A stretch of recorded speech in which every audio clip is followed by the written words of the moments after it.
तो मुसलमानों पहले ये वीडियो देखो।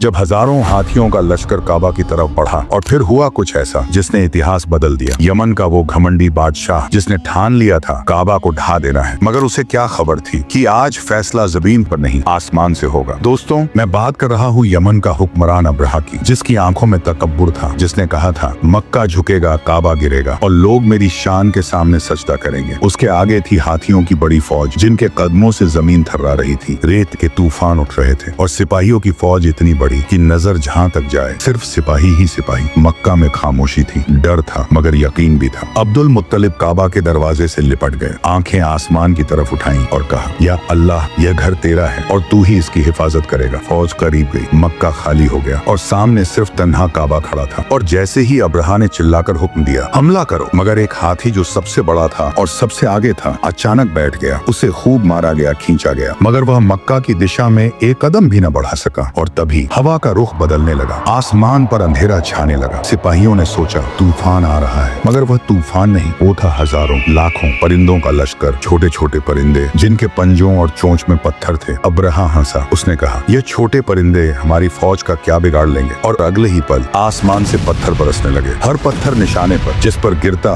उसका जिस्म चीर देता। सिपाही चीखने लगे, हाथी भागने लगे, फौज टूटकर बिखर गई, हर तरफ अफरा तफरी मच गई। वह छोटे पत्थर नहीं थे, वह अल्लाह का अजाब था। कुछ ही पलों में, कुछ ही लम्हों में वह लश्कर जो काबा को गिराने आया था मिट्टी में मिल चुका था। अब्रहा भागा मगर मौत उसका पीछा कर रही थी और आखिरकार उसका अंजाम भी तारीख में इबरत बन गया। और काबा जो अल्लाह का घर है आज भी खड़ा है, न हाथी उसे गिरा सके, न बादशाह उसे मिटा सके, क्योंकि ताकत फौज में नहीं, हाथियों में नहीं, ताकत उस मालिक में होती है जो जब चाहे किसी की भी तकदीर बदल सकता है। बेशक मेरा रब हर चीज पर कादिर है।